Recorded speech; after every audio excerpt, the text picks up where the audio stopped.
सद्योजातमुखोद्भूतं सद्यो वैभवदायकं सिद्धिदं सिद्धवृन्दस्य वन्दे श्रीरेणुकं गुरुम्. Namaste everyone. I am Someshwar Gurumath. Today I will be introducing you all to a book titled as Rebuild India. The book, which is consisting the concrete ideas, the visionary thoughts that were given by Swami Vivekananda ji during his lifetime. A very small book of just 56 pages with 5 chapters. You can read this book in a one go. A very prominent book, I say, and I want every countryman who are living in this Bharat to at least read this book once in their lifetime. From a school-going boy to a policymaker, from an academician to a politician, I want everyone to go through this book. You may think why I'm emphasizing more and more upon reading this book is because the book is consisting such a pragmatic and visionary ideas that are still relevant in current times. And my dear friends, the book, though it is very short, it is carrying a very strong ideas.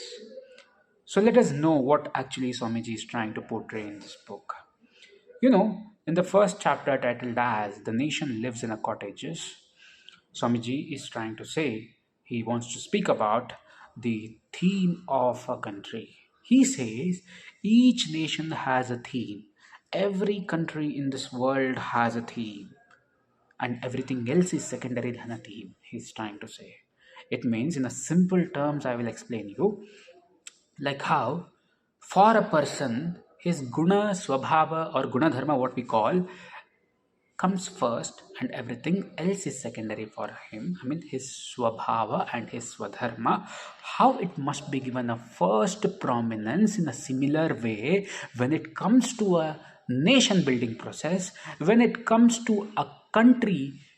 He says even a country is having a theme on which a country must be developed or rebuilt. And India's theme is religion, social reform, and everything else is secondary. This is what Swamiji is trying to say.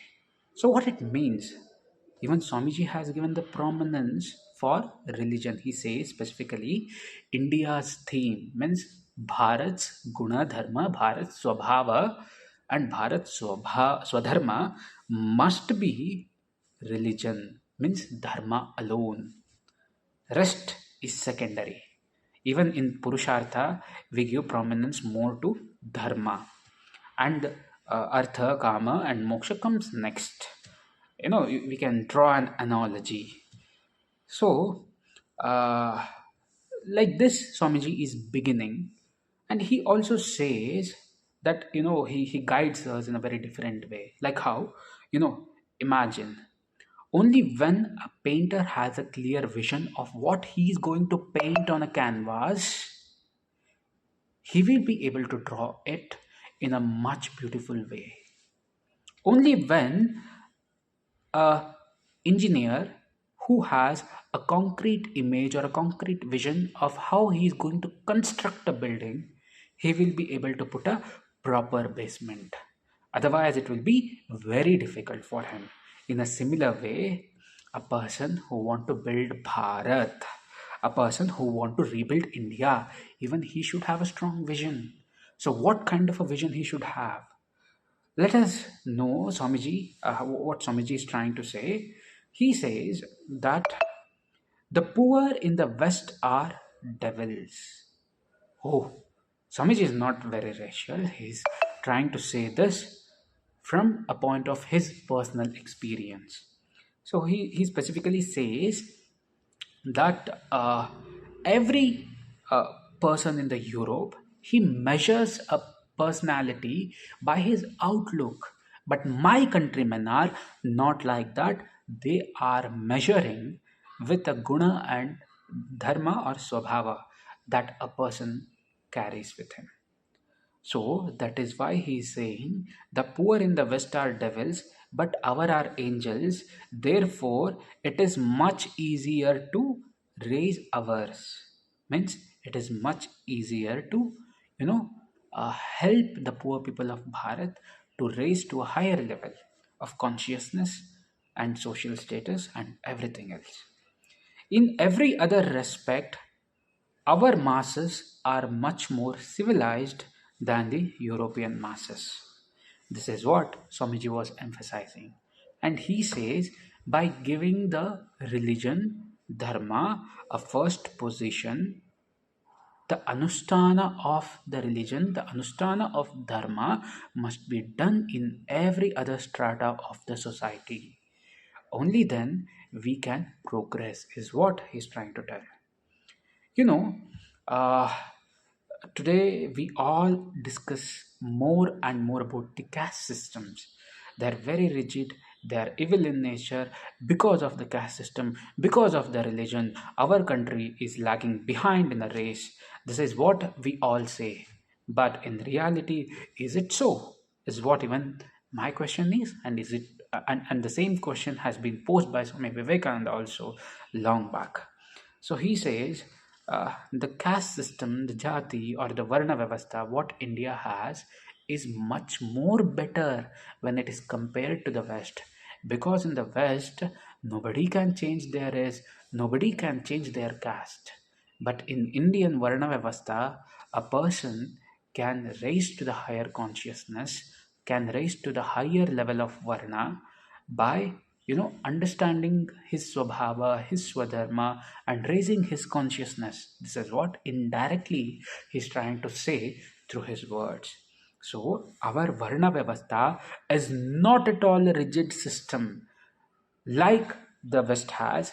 It is a very dynamic system where a person's varna is decided by his karma and his guna. This is what Swamiji is trying to emphasize here. And he says every other European social rules or social systems, they are built on the basis, or the values in such a way that the powerful people become more powerful. That all the rules must empower the powerful, not the people those who are poor. But in my country, in my Bharat, all the social, rules or the systems are being trying to build on a basis to empower the poor. That is what is the difference between the West and my Bharat, is what indirectly he's trying to portray in the first chapter.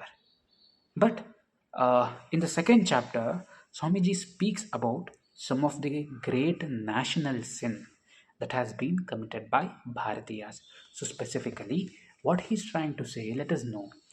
Every civilization in the globe, from Indian to Babylonian, Roman, Greek, all the civilizations have been built upon the working class. Has anyone cared more for working class in all these civilizations? Indirectly, he's asking somewhere the civilizations, those who have been built on the working class, have they ever cared for them? So what was lost? He indirectly, no, he very directly he's asking the physical laborers, especially of Bharat, who cares about you, who cares for you, who have been cared for you. This is somewhere, we have lost the track. So he's mentioning what all the sins, in a nationalistic sense, that have been committed by Bharatiyas and how we can overcome. He explains about this in the further chapters. And he says, in his current time, the Bharat has become backward, the Bharat has become weakened only because Shakti is dishonored in Bharat. Means he's also talking about the women empowerment. He says, like how we say yatra naristu pujyante ramante tatra devataha, the gods are pleased where women are held esteemed. In a similar way, all these great ideas have been kept only in doctrine but not in the practical life. Means we fail to implement it in a social social systems. This is what Swamiji is trying to say. And thirdly, he also says that today, whenever the discussions comes upon the conversions, the Hindus who are getting converted to Christianity, or Hindus who have got converted to Islamic religion. So when these questions spur up in the society, we know that some have happened forcefully. But along with that, Swamiji also gives a different vision. He says when he went to Madras, he observed Madras region, especially the Tamil Nadu region. He observed the pariahs are getting converted. In his own state, Bengal, many of the people got to the religion of Mohammedans just to get away from the zamindari system. So he's saying that okay, every blame we cannot put upon the invaders, or every blame we cannot put upon the people who have attacked us. There were also flaws in our systems, in our own vyavastha, that which could have been improvised, was what he's trying to tell here. And he specifically says there are two curses here. The first is our weakness, second is our hatred, our dried up hearts. You may talk doctrines by millions, you may have sects by the hundreds of millions, but it is nothing until you have heart to feel for them as your Veda teaches you. Underline the term, your Veda teaches you. Till you find they are parts of your own bodies, till you realize that you and they, the poor and the rich, the saint and the sinner, are all parts of one infinite whole, which you call Brahman. See the great idea Swamiji is trying to, put forward through his speeches. Again, you know in the third chapter, these all are the sins in a nationalistic sense we have committed. So what can we do to overcome these sins? These ideas are also given by Swami Vivekananda. He gives different plans. Firstly, he says provide the countrymen with individuality, the lost individuality. Only then we can raise the masses. Means provide the country the idea of swatva. Swatva, indirectly, he is trying to say only then an individuality or the masses can be raised. And secondarily, he also says I am the great reformer. I do not want to reform a little bit here and there. I want to reform it from the root and branch, from the level of root and branch, because he believes in growth more than the reform. He believes in the idea of construction than the method of destruction. So this is where Swamiji differs from many of the philosophers of the West and also of our own countrymen. And Swamiji, by giving these ideas, he also gives a solution. He says the solution to uplift this country does not lie in bringing down the higher down. He says the solution can lie only when the lower level people can be raised to the higher level of strata in the society. This country can be built. See what a beautiful idea Swamiji is trying to say. And he also says the three things that necessary to make every man great and every nation great.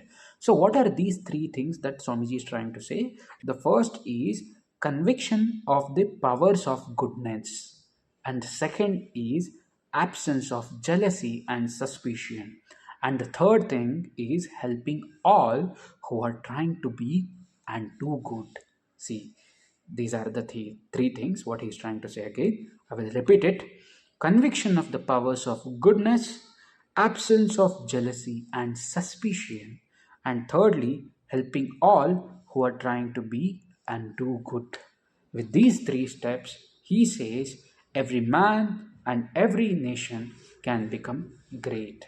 So, in the end, he also says Atmavat Sarva Bhutani, the same great Virat Swarupa of the Brahman, what is lying in the universe is also lying in every individual on the earth. So that is why we have to worship every man, every living animal, is what he is trying to say. It is not just Matrudevo Bhava, Pitrudevo Bhava, Acharya Devo Bhava. It is also Daridra Devo Bhava, Dina Devo Bhava. When we help the poor people of this country to rise up above their level of consciousness, above their level of social strata, only then we can really rebuild India. And in the end, as he says, arise, awake, and stop not until you reach your goal. That is what is the final suggestion that even I want to give to my countrymen. Never stop until you reach your goal. And our goal should be towards rebuilding my Bharat to the greatest glories that it had seen in its past. Namaste. Dhanyavada. सदा विवेकानन्दमयं सुविवेकमयं स्वामी